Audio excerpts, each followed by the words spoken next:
স্বাগত দীপ্ত সংবাদে, সাথে আছে আমি কাজী আসিফুজ্জামান।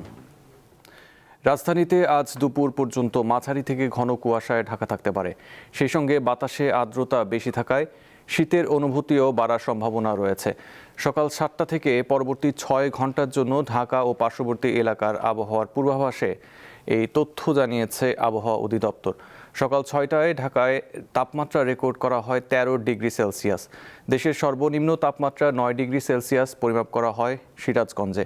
এছাড়া সর্বোত্তরের জেলা পঞ্চগড়ে সকাল 9টায় সর্বনিম্ন তাপমাত্রা 10.2 ডিগ্রি সেলসিয়াস রেকর্ড করেছে তেঁতুলিয়া আবহাওয়া অফিস। রাজারহাট আবহাওয়া পর্যবেক্ষণ কেন্দ্রের তথ্য অনুযায়ী সকাল 6টায় কুড়িগ্রামে সর্বনিম্ন তাপমাত্রা রেকর্ড করা হয় 10 ডিগ্রি সেলসিয়াস। সকাল 9টায় নওগাঁর সর্বনিম্ন তাপমাত্রা পরিমাপ করা হয় 9 ডিগ্রি সেলসিয়াস, যা চলতি শীত মৌসুমের সর্বনিম্ন। দিনাজপুরে সকাল 6টায় সর্বনিম্ন তাপমাত্রা রেকর্ড করা হয় 10.8 ডিগ্রি সেলসিয়াস। গত কয়েকদিন ধরেই উত্তরের এসব জেলার উপর দিয়ে বইছে মৃদু শৈত্যপ্রবাহ, সেই সঙ্গে রয়েছে কুয়াশার দাপট। দেশের দক্ষিণাঞ্চলেও তীব্র শীত অনুভূত হচ্ছে। সকাল 9টায় পটুয়াখালীতে সর্বনিম্ন 11.1 ডিগ্রি সেলসিয়াস তাপমাত্রা রেকর্ড করেছে খেপুপাড়া আবহাওয়া অফিস। একই সময় বরগুনায় সর্বনিম্ন তাপমাত্রা রেকর্ড করা হয় 13 ডিগ্রি সেলসিয়াস। দর্শক, উত্তরের শীতের চিত্র জানাতে এবার পঞ্চগড় থেকে যুক্ত হচ্ছেন গোফরান বিপ্লব। কথা বলবো তার সাথে। গোফরান, এখন তো সকাল 10টা, সূর্যের দেখা কি মিলেছে? সেই সঙ্গে শীতের প্রভাব নিয়ে জানান আমাদের।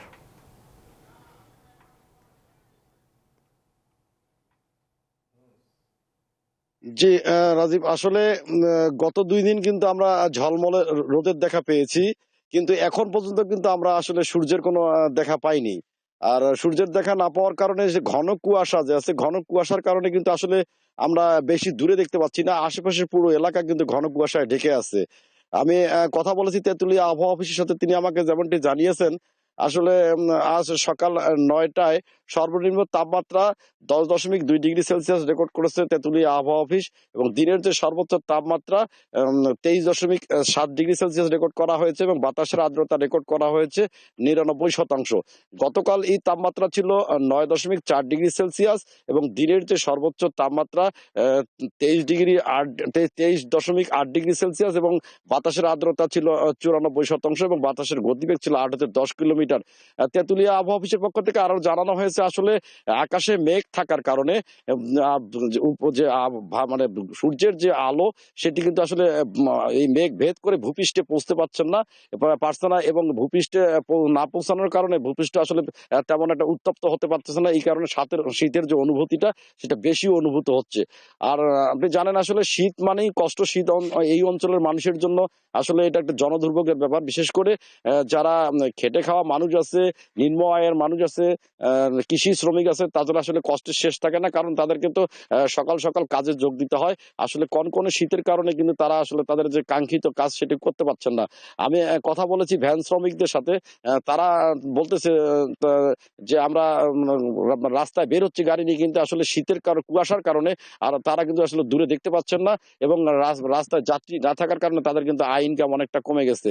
আমি কথা বলেছি কৃষি শ্রমিকদের সাথে, তারা আমাকে যেমনটি জানিয়েছেন আসলে এখন বড় যে বীজতলা তৈরির একটা সময়, এই তারা যে সকাল সকাল কাজে যোগ দিবে আসলে কিন্তু তারাও তাদের কাঙ্ক্ষিত কাজটি সেটি করতে পারছেন না।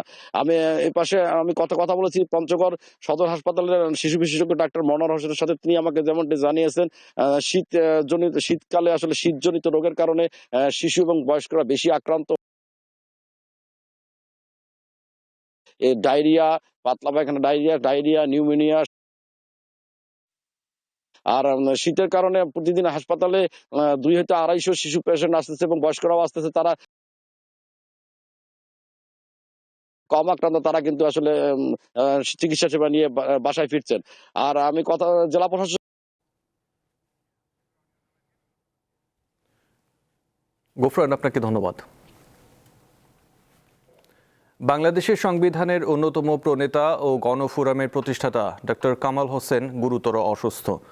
তাকে রাজধানীর একটি বেসরকারি হাসপাতালে ভর্তি করা হয়েছে। ডক্টর কামাল হোসেন ফুসফুসের সমস্যায় ভুগছেন। বিশিষ্ট এই আইনজীবী গত বুধবার মানিক মিয়া অ্যাভিনিউতে বিএনপি চেয়ারপারসন খালেদা জিয়ার জানাজায় অংশ নেন। 88 বছর বয়সী ডক্টর কামাল হোসেন 1972 সালে বাংলাদেশের সংবিধান প্রণয়ন কমিটির প্রধান ছিলেন। শরীফ ওসমান হাদী হত্যার বিচারের দাবিতে মার্চ ফর ইনসাফ কর্মসূচি ঘোষণা দিয়েছে ইনকিলাব মঞ্চ। আজ থেকে 6 জানুয়ারি পর্যন্ত চলবে এই কর্মসূচি। এই সময় হাদী হত্যার বিচার নিশ্চিতে সহযোগিতা চাইতে সরকার, রাজনৈতিক দল ও দেশের প্রত্যন্ত অঞ্চলে মানুষের কাছে যাবেন সংগঠনটির সদস্যরা। একই সঙ্গে আগামী 7 জানুয়ারির মধ্যে হাদীর খুনি ও খুনের সঙ্গে জড়িতদের চিহ্নিত করে অভিযোগপত্র দাখিল করার দাবিও জানিয়েছে ইনকিলাব মঞ্চ। অন্যথায় 7 জানুয়ারির পর থেকে চূড়ান্ত আন্দোলনের হুঁশিয়ারি দিয়েছে সংগঠনটি। 22 কর্মদিবসের মধ্যে বিচার না করলে সরকার পতনের আন্দোলনের হুঁশিয়ারিও দেন মঞ্চের নেতারা। রাজধানীর জিয়া উদ্যানে সমাহিত করা হয়েছে 3 বারের সাবেক প্রধানমন্ত্রী ও বিএনপির নেত্রী খালেদা জিয়াকে। তার কবর জিয়ারত আজও তীব্র শীত উপেক্ষা করে সমাধিস্থলে যাচ্ছেন বিভিন্ন শ্রেণী পেশার মানুষ। এ বিষয়ে জানতে জিয়া উদ্যান থেকে যুক্ত আছেন সহকর্মী মাহিদুর রহমান। মাহিদুর, এই তীব্র শীত ও কুয়াশা উপেক্ষা করে আসা মানুষজন খালেদা জিয়াকে নিয়ে কি বলছেন? জি আসিফ, আপনি যেমনটি বলছিলেন যে আজকে কিন্তু অন্যান্য দিনের থেকে একটু বেশি ঠান্ডা এবং এই তীব্র শীত উপেক্ষা করেও কিন্তু আজকে আমরা সকাল থেকে দেখেছি যে এখানে মানুষজন এখনো খালেদা জিয়ার মৃত্যুর 3 দিন পরও কিন্তু আজকে ওনার যে সমাধিস্থল, এই সমাধিস্থলে কিন্তু মানুষজন আসতেই শুরু করেছে। আমরা সকাল থেকেই দেখেছি যে শুধুমাত্র যে দলীয় নেতাকর্মী তারা কিন্তু নয়, দলীয় নেতাকর্মী ছাড়াও যারা সাধারণ মানুষ তারাও কিন্তু এই মুহূর্তে এসে এখানে আজকে সকাল থেকেই ভিড় জমিয়েছে খালেদা জিয়ার সমাধিতে ফুল দিয়ে শ্রদ্ধা জানাতে। আমরা দেখেছি মানুষজন আসছে বিভিন্ন প্ল্যাকার্ড নিয়ে, ফুল নিয়ে তাকে শ্রদ্ধা জানাতে। এই মুহূর্তে কিন্তু ফুলে ফুলে খালেদা জিয়ার সমাধিস্থল কিন্তু একদম ভরে গিয়েছে। আমরা দেখেছি যে এখানে গত 3 দিন ধরে কিন্তু যে এখানে খালেদা জিয়াকে মাগফিরাত কামনা করার জন্য কুরআন তেলাওয়াত করা হচ্ছে এবং মানুষজন আসছে। আমরা দেখেছি আজকে যদিও গতকালকে পর্যন্ত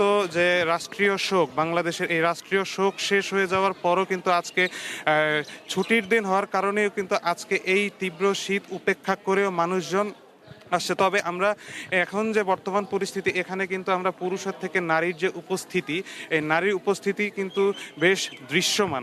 আমি আপনাকে আরেকটু জিনিস জানিয়ে দিতে চাই যে এখনও কিন্তু তারা বুকের মধ্যে তারা যে শোকের যে প্ল্যাকার্ড সেটি কিন্তু তারা তাদের কাপড়ের মধ্যে বেঁধে রেখেছেন। আমি বলি যে তাদের বাংলাদেশের রাষ্ট্রীয় শোক 3 দিন ঘোষণা করলেও কিন্তু বিএনপির যে দলীয় শোক সেটা কিন্তু 7 দিন করা হয়েছে, যার কারণে তারা এই শোকে এখনও তারা সেই ব্যাচ ধারণ করছেন। আমি দেখেছি যে সকাল থেকেই এই যে সমাধিস্থল সেখানে এক আসাদ গেট এবং অন্য সাইডে যে বিজয় সরণি, 2 দিক থেকে কিন্তু প্রচুর মানুষের ঢল আমরা দেখতে পেয়েছি। আমি যদি আপনাকে আরেকটু জানিয়ে রাখতে চাই যে গত 31শে ডিসেম্বর যেদিন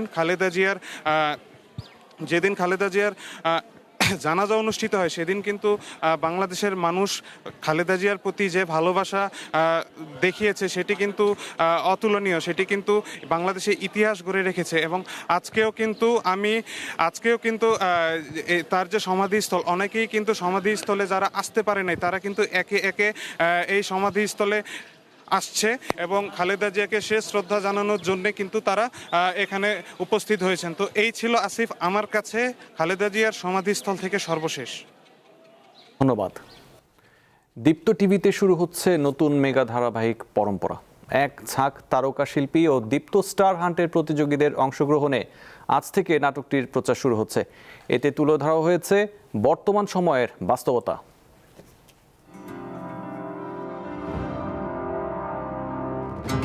ইংল্যান্ডে বেড়ে ওঠা নাহিয়ান দীর্ঘদিন পর ঢাকায় ফিরে নিজেকে নতুন সামাজিক ও পারিবারিক পরিবেশে মানিয়ে নিতে হিমশিম খায়। তার আধুনিক জীবনধারা ও চিন্তাভাবনার সঙ্গে যৌথ পরিবারের সদস্যদের দৃষ্টিভঙ্গির দ্বন্দ্ব শুরু হয়।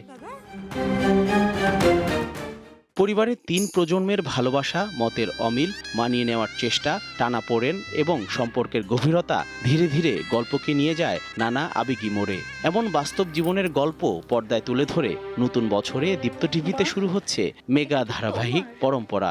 ছিল, এখন থেকে তোর। নাটকটিতে অভিনয় করছেন এক ঝাঁক তারকা। পরম্পরা পারিবারিক গভীর বন্ধনের কথা বলবে বলে জানান তারা।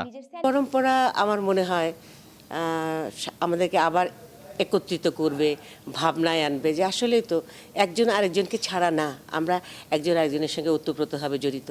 দিন শেষে মানুষের কাছে তার পরিবারই কিন্তু সবচেয়ে সবচেয়ে সবচেয়ে বড় আশ্রয়। এই নাটকটা দেখে যদি 5টা মানুষও তার পরিবারের প্রতি দায়বদ্ধতার ব্যাপারটা অনুভব করে, বা আসলে আমাদের লিগেসিটা কি। আবার কিন্তু আমরা আমাদের যে নিজস্বতা, আমাদের যে পরিবারের গল্প বলার ধরন, সেখানে কিন্তু আমরা আবার ব্যাক করেছি এবং আমরা কিন্তু আবার সেই পরিবারের গল্প দেখতে চাচ্ছি। দীপ্ত স্টার হান্টের প্রতিযোগীরাও সুযোগ পেয়েছেন এই নাটকে। পরম্পরা নিয়ে উচ্ছ্বাস প্রকাশ করেন তারা। এই সিরিয়ালের মাধ্যমে দর্শক একটা পারিবারিক গল্প দেখতে পাবে, যেখানে অনেকগুলো জেনারেশনের আলাদা আলাদা স্টোরি আছে এবং কোনো স্টোরিকেই ফেলে দেওয়া সম্ভব না। আমাদের বাবা মার সাথে আমাদের যে গ্যাপটা থাকে, সেই গ্যাপগুলো কেন হয়, কোথা থেকে হয়, অ্যান্ড হলে কি কি সমস্যা হয়, কি কি মজা হয়, সব কিছু আসলে পরম্পরায় আছে। পরম্পরা পরিবার ও সম্পর্কের কথা বলবে, যা নতুন বছরে দর্শকরা বেশ উপভোগ করবে বলে মনে করেন এর নির্মাতা।